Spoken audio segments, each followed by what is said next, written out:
Juliette, quand tu repenses à Abbas, qu'est-ce que c'est l'image qui te vient?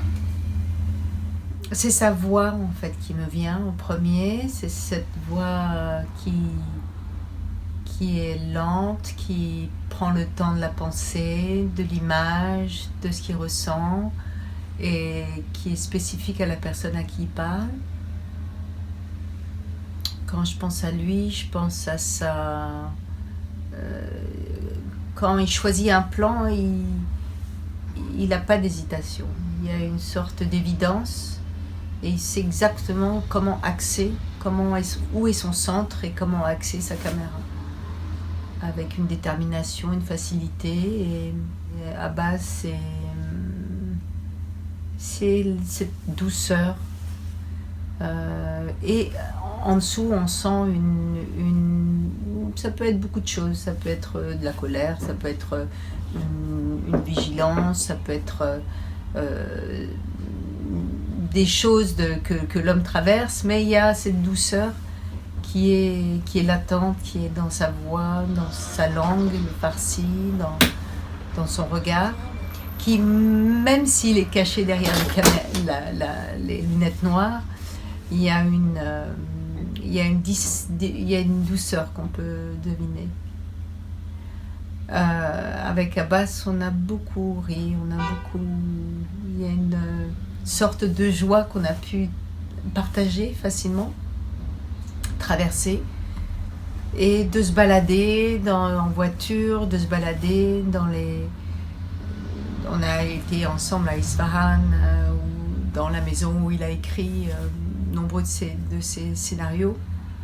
Le plaisir d'être ensemble et d'être dans le silence aussi. Il n'avait pas peur des silences et ça me plaisait bien.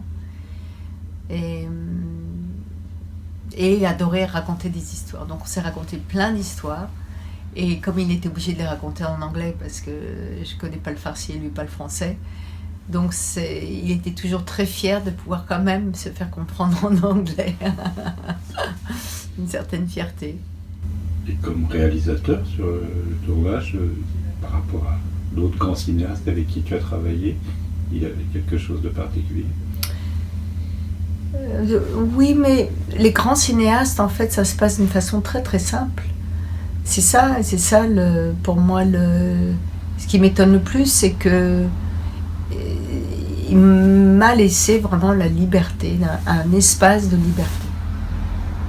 Et de par son écoute, et de par son attention, de par son regard, les choses viennent, parce que c'est comme un appel. Donc on n'a pas besoin des mots, on n'a pas besoin de forcer, on n'a pas besoin d'être dirigé ou de diriger, ça se passe ailleurs, autrement. Mais on est dirigé par quelque chose qui est entre nous, en fait, qui est une sorte d'attraction et à la fois de différence, de par notre milieu, de notre langue, de nos sexes, de notre histoire, de là où on vit. Mais il y a quelque chose de commun qui est cet amour de la vie. C'est aussi simple que ça. Et de transposer avec le cinéma ce qu'on reçoit de la vie, ce qu'on prend de la vie, ce qu'on a envie de donner aux autres à travers le cinéma. Et on a fait aussi pas mal de voyages ensemble, avec des appareils photo. On a signé un contrat de cinéma ensemble dans la voiture qu'on a improvisé pour le copie conforme. Il y a eu 10 000 détails de la vie de tous les jours qui font qu'aujourd'hui, quand je pense à Abbas, je pense d'une façon joyeuse, même s'il est parti trop vite et que c'était douloureux de le voir partir aussi vite. Mais j'ai eu la chance d'entendre sa voix. Je l'ai appelé, je me suis trompée dans les horaires, parce qu'il était en Iran et malade déjà. Et j'étais en France, je me suis trompée, je l'ai appelé à 2h du matin. Et il a pris le téléphone, il avait une voix très très fragile. Mais sa voix résonne encore dans ma mémoire, dans mon oreille. Et son accent, il y a rien de mieux, quoi.